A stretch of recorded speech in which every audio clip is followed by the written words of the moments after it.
বসলি? জানিস এই সোফার দাম কত? তুই যে তোর এই নোংরা পোশাকে সোফায় বসলি, আর আমি তোকে বলেছি না বাসা থেকে বের হয়ে যেতে? তোর কি কথা গায়ে লাগে না? এত নির্লজ্জ বেহাইয়া মানুষ হয়? এই তোর ভাইকে ডাকার আগে, আরো অপমান করার আগে তুই বাসা থেকে বের হ, বের হ বলছি।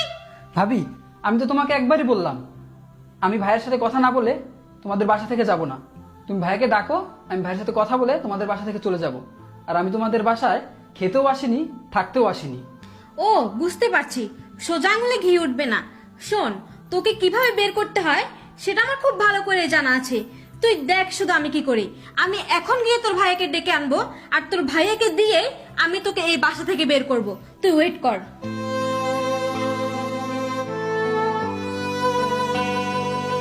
এই তুমি ঘুমাচ্ছ? ওঠা বলছো, ওঠো। শোনো, আমি তোমার সংসার কিন্তু আর করবো না বলে দিলাম। আরে কি হচ্ছে তোমার? এরকম চিল্লাচিল্লি করতেছো কেন? চিল্লাচিল্লি করবো না তো কি করব? আমি একটু শান্তিতে থাকি, সেটা তো কারোই সহ্য হয় না। এই আমি না তোমাকে বলেছিলাম গ্রাম থেকে যেন তোমার বাবা ভাই কেউ না আসে আমার বাসায়? গ্রাম থেকে কেউ আসছে নাকি? বাবা আসছে নাকি জিসান আসছে? ও এখন খুব খুশি লাগতেছে তাই না? আনন্দ লাগতেছে আমার শান্তি নষ্ট করে? এখন তো তোমার খুশি লাগবে।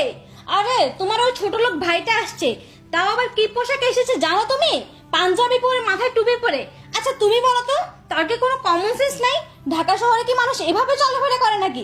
আবার এসে আমার সাথে কি আজে বাজে ব্যবহার। তুমি জানো তোমার ভাই কি করেছে? এসে আমাকে থাপ্পড় মেরেছে কোনো কিছু না বলে, আর আমাকে অনেক আজে বাজে কথা বলেছে। শোনো, আমি তোমাকে বলে দিচ্ছি, আমি